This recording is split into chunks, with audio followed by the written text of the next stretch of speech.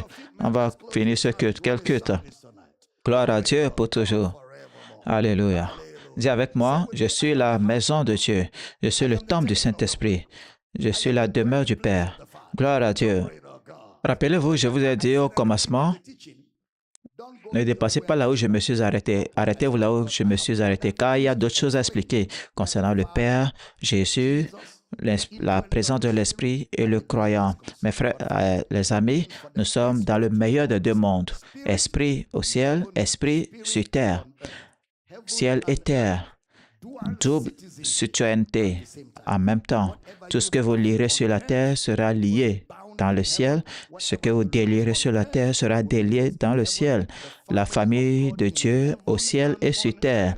Le meilleur des deux mondes. Gloire à Dieu. Levez la main droite. Prions. Père, merci pour tous ceux-là qui m'entendent. Tout homme, toute femme, tout garçon, toute fille, chaque enfant, la connaissance révélée grandit dans votre cœur jusqu'à ce que plus rien n'importe. Les barrières sont levées. Tout ce qui n'est pas planté par Dieu est déraciné au nom de Jésus. Les corps malades sont guéris. Soyez guéris au nom de Jésus. Et nous décrétons que la réalité de Christ, la réalité des choses que l'Esprit de Dieu nous a révélées, s'imprègne dans notre conscience et nous marchons de manière digne de l'Éternel pour lui être agréable. Nous sommes féconds dans toute bonne œuvre. Et je déclare la bénédiction sur chacun de vous qui m'entendez. Je vous appelle béni. Et je déclare que vous accomplissez l'appel de Dieu sur votre vie et vous accomplissez le ministère. Au nom de Jésus, la grâce abonde. Vous ne manquez de rien. Vous avez tout en suffisance au nom de Jésus. Père, nous te louons. Au nom de Jésus, nous prions. Et chaque croyant dit un puissant Amen. Gloire à Dieu. Gloire à Dieu. Amen. Nous espérons que vous avez été bénis et enrichis par cet enseignement. Likez cette vidéo, partagez-la avec tous ceux qui sont autour de vous. Commentez, abonnez-vous à cette chaîne et activez la cloche de notification pour ne pas rater nos prochaines mises en ligne. Soyez bénis, Jésus est Seigneur. Amen.